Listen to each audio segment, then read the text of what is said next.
Just a second, Susanna is calling me. Wait.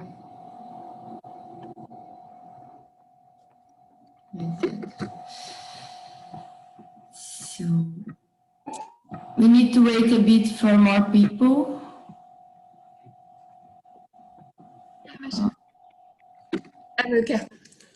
Emőke vagyok. Elmeséltek. Szia, Kinga! Ja. I think maybe we can start, and because of the time, otherwise we don't have a lot of time, and then people can enter. What do you think? But who is the expert? What do you Sorry, I thought that is Judith from Hungary because your face is similar. Sorry, Maria. Yeah, the That's absolutely okay. So just to explain, first welcome for everyone.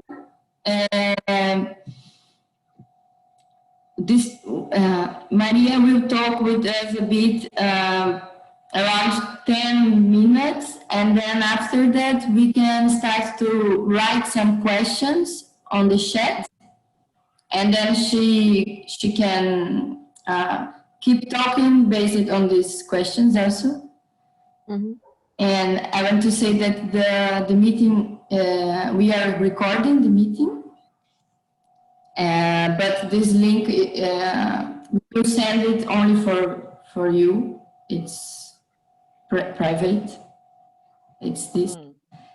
And yeah, I will tell you when we have more 5 minutes. We have 25 minutes of talk. In 20 minutes, I will tell you. So the micros, I will deactivate the micros and let only Maria with micro. And if you want to talk, you can put the hands up. Okay.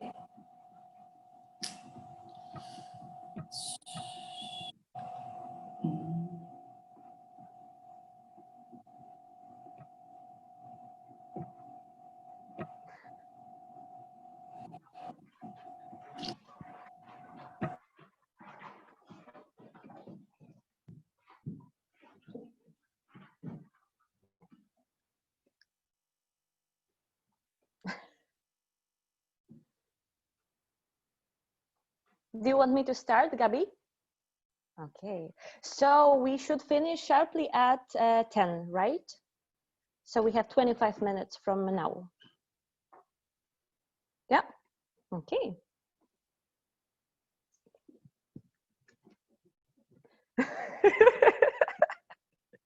Okay, so hello everyone. I'm Maria Lebioda, also known as Maruszka, and I'm from Poland, and I'm sending you a lot of green greetings from my home that it's almost in the forest, very close to the forest.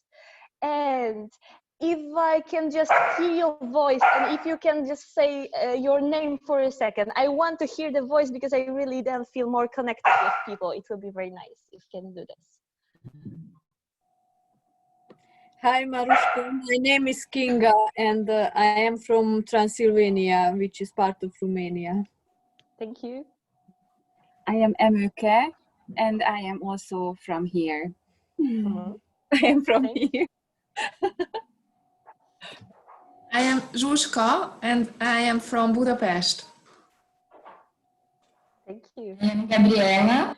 I am from Brazil, but I live in Lisbon. Okay, thank you very much.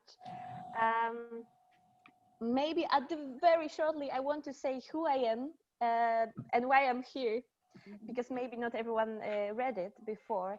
So for the last 12 years, I'm a trainer of non-formal education, and main topics that I work with is nature-based education, outdoor education, and also education for diversity. And I also have my little company that is called Pine Education in the Nature. And what I have as an aim of this company is like bringing local people to the nature to show them how they can spend time in the nature in a valuable way, because sometimes they are lost, they don't know what to do with themselves in the forest.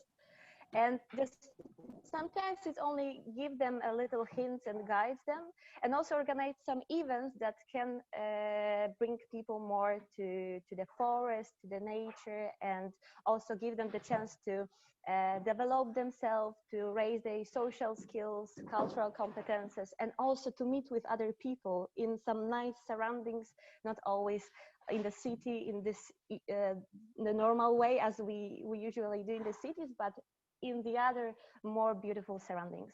So yeah, more or less is this. And yeah, I'm just leading workshops for different group of people, from little kids to seniors, so everyone can find his place in the forest if he or she wants to. And at the very beginning, I want to ask you for like 30 seconds, write down 3 things that comes into your mind or your heart or your body or your soul when you think about being in the nature, you being in the nature. What comes to your wholeness, let's say? And keep it. It's only for you. We don't have to share it.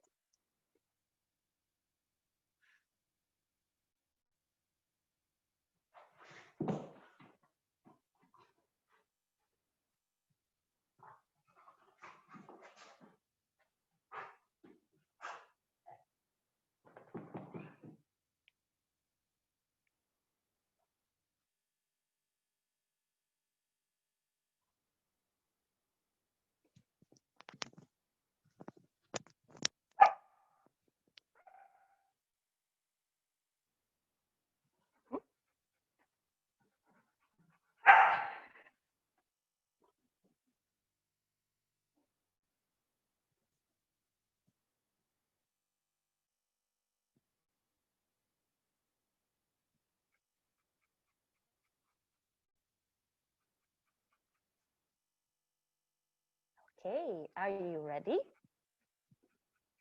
It has to be something that comes very easily from yourself. It doesn't have to be something, you know, super unique. Just first things that comes into your body, soul, mind, and heart. And I'm asking this question very often to people, and not always like writing it down on the paper. Sometimes people can express themselves when putting the words in on the ground, using some natural elements to express themselves, or also to share with the other people in the group how they feel about being in the nature. And from my observations, very often these feelings, these emotions are positive. So of course, sometimes it happens that people have some negative connections, but very often it's connected with some things that happened in their past, and maybe it wasn't a pleasant feeling. Or sometimes there are kids who has a lot of thinking about being in the forest, for example, that are connected with the adult visions of being in the nature. Like, you know, there's a lot of dangerous things in the nature, like ticks, wolves, and whatever. Something very, very common that adults put in kids' heads, and then kids started to be a little bit distant from being in the nature. But in general, it's mostly connected with good feelings. And why it is like this? Because most of the people think in this way. It's somehow connected with our biology and how we are constructed. There is something in our biology that is very much connected with feeling good and being in the nature, what is very much connected with evolution process. So there is a concept of biophilia. I don't know if you've heard about it, but it says that biophilia, it's something that we are biologically attracted to the nature because for the hundred thousands of years, nature was something that helped us in surviving. So it's our natural environment in which we feel really good and we feel very much connected with. Also, looking at the green color give us a lot of extra powers, give us a lot of calmness, a lot of positive things happening inside our body.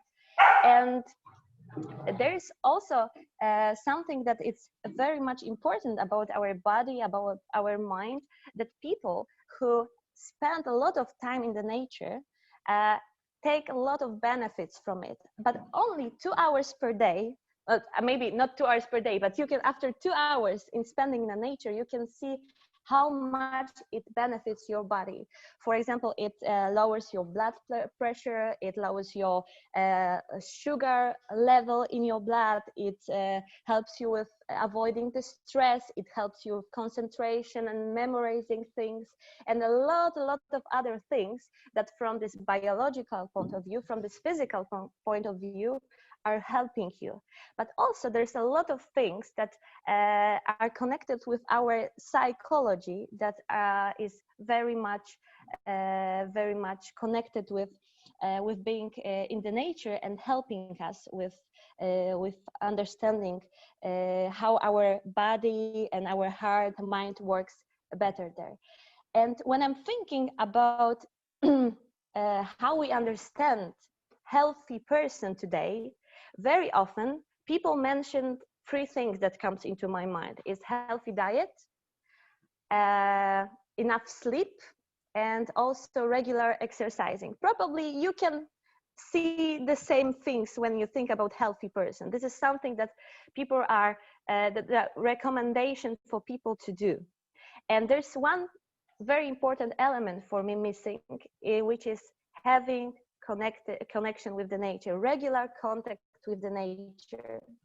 For thousands of years, we were attached to the nature. We were spending all our time in the nature, and the very last 200 years made a huge difference. We started to cut our connection from it, and try to imagine it can be good for ourselves when something that happens for such a long time at some point stops.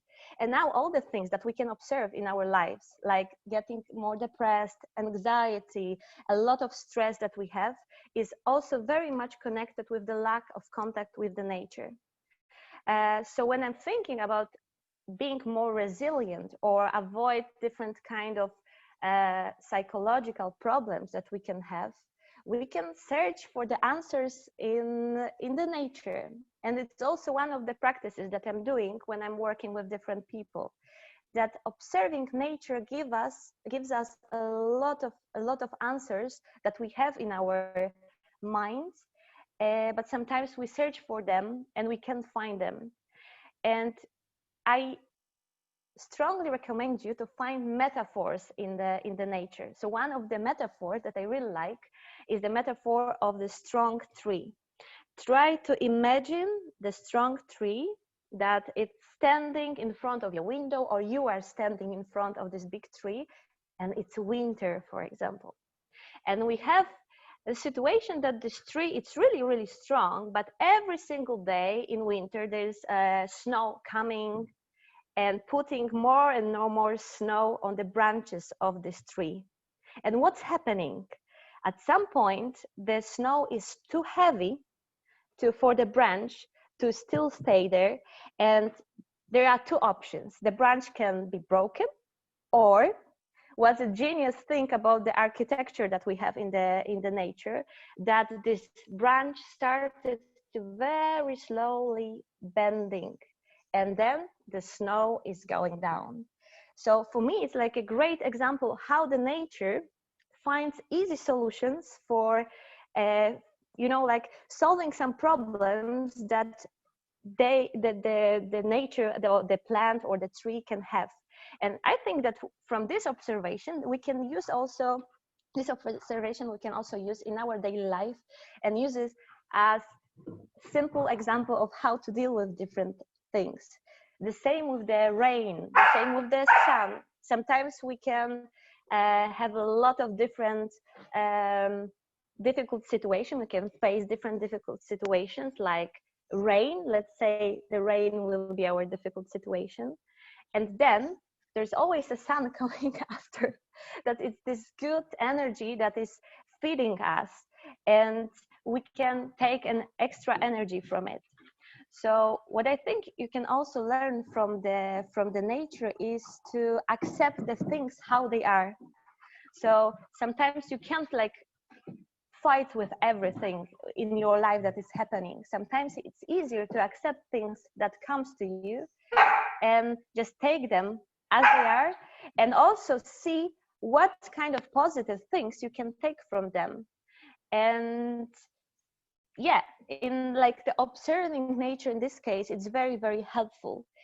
And what I also found very useful for myself, and I think helps a lot, that a lot of people are just lost in their lives. They can't really find their roots. They can't really find the spot that they belong to. And when you come to the nature and you observe it fully with all the senses, because it's very important to go deeper, not only walk in the forest, because it helps at some point, but I strongly recommend to go deeper and try to get to know the nature from like in a more wide way. But you can also see that you are a part of huge wholeness, and maybe finding your place in the nature that you can observe regularly, how it changes, how everything during the year is having its place, its own rhythm, its own pace, can help you in also seeing your place in the whole big picture of the nature and the whole world that we all belongs to. So I would say I don't want to talk too much because I'm sure that you have some questions, but for me, like mostly being in the nature, not always just having organized activities, but being in the nature with full awareness, with full understanding of this being, it's very helpful for calming down, for understand a lot of things. And also, I really like this quote from Albert Einstein: look deep in the nature and you will understand everything better. So observe carefully, be in the nature carefully, and then I would say that a lot of things will have its own meaning, and you will find a lot of interesting answers for a lot of things.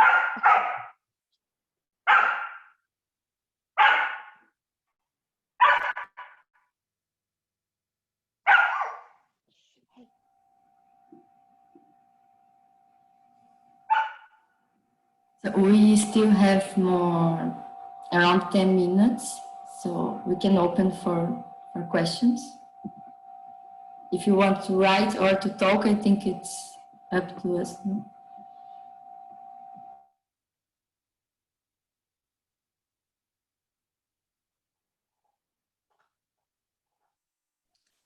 Sorry, so it means that now we can go for the questions and okay. No, it's just one word called my attention. It's biophilia. Biophilia that you mentioned at the very beginning, and I would love to hear more about that. Okay. Like maybe like from who was the inventor? Oh, let's say. I'm really sorry. I don't remember the name. But Okay, then there I can find something or. But anyway, I'm happy if you just talk about it. yeah, sure. It's biophilia. It's nothing that was scientifically proved. Let's say it's some thing that comes from observation of different people and different scientists. Mm-hmm. So I'm sure that you can find more about it in two books that I can of course recommend you. I think that maybe some of you know this book. It's like Last Child in the Woods: Saving Our Children from Nature Deficit Disorder, and answer about the biophilia you can find here. But also I took the sorry, maybe you will see. No, I don't see. Okay, Last Child, maybe last I will Last write it Child. down. Okay.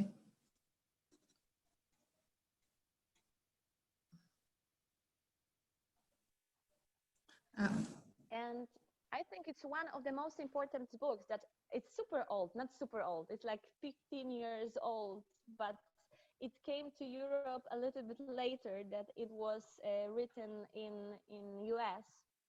But I think it's like the Bible for many people to understand how connection, deep connection with nature can help us with solving different problems that are happening with us.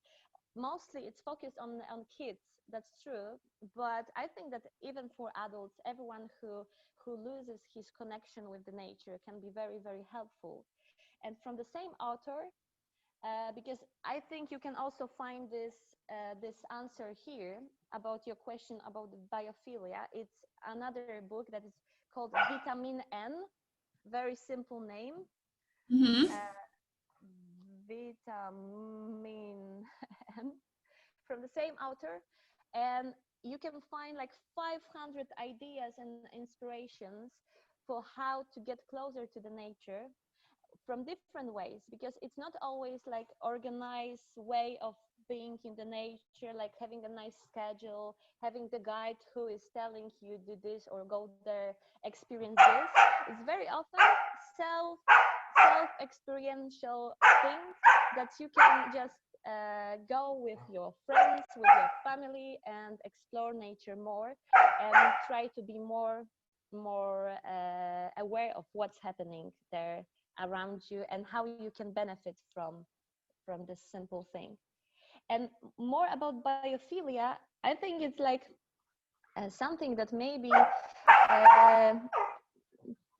you can also read in Shinrin Yoku book. I don't know if you know the practice of forest bathing. Okay, I also send the name. So I don't have this book right now with me, but Shinrin Yoku forest bathing, it's the way of exploring forest with full senses, with going deeper in the meaning of understanding how the forest works, and also to see how your body, your mind, and your soul are working with deepening this connection with the nature. And Shinrin Yoku book, there are a lot of them. A lot of topic that I think it's quite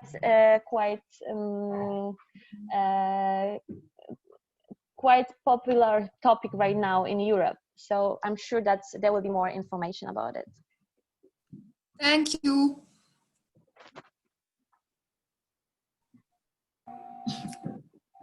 So we have now 5 minutes. Okay. Thank you for the reference. Very interesting. I will look for it.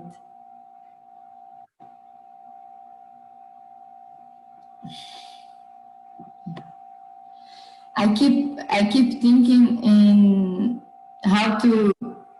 It's a crazy question because I keep thinking how to have this connection being in the city, but it's not really possible. But I think maybe there is some strategies because there's always some part of nature inside the city, but I don't know. It's not the same. That's true, but we don't always have to search for like real wilderness, because I know that not everyone has an access to it. Of course, it's something different when you go into the jungle, the real jungle, or into deep forest. But what I strongly recommend is to search for little like islands of wilderness in the city.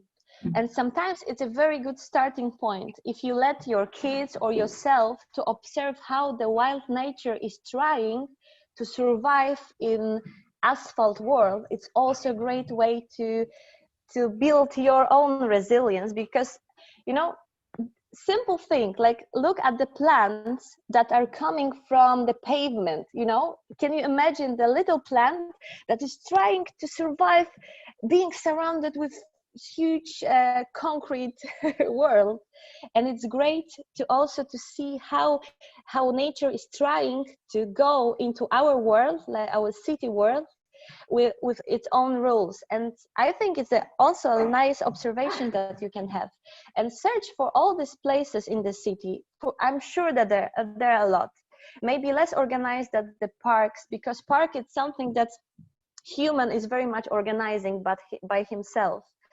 But I'm sure there are still a lot of spots that are a little bit wild, and you can start your nature adventure from these little spots, and especially for kids who are great in experiencing and exploring this kind of little places.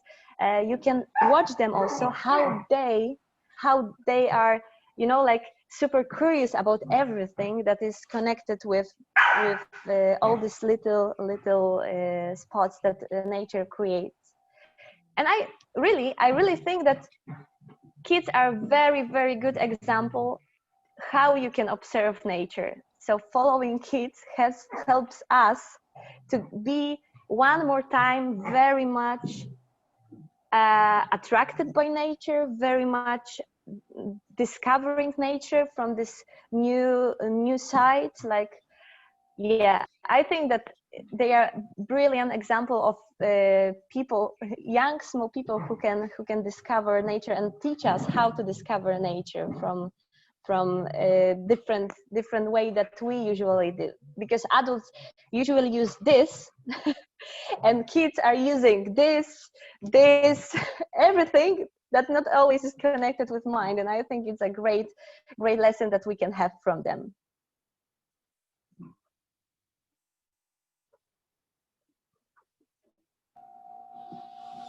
Thank you. Our time is in the end. Someone want to tell something else? Just thank you very much. And all your enthusiasm comes through, and it's very nice to hear. Thank you very much. Thank you. And Sorry. sorry, I just have a practical question. That do I need to leave this Zoom and to Yeah. go? That's what I want to say.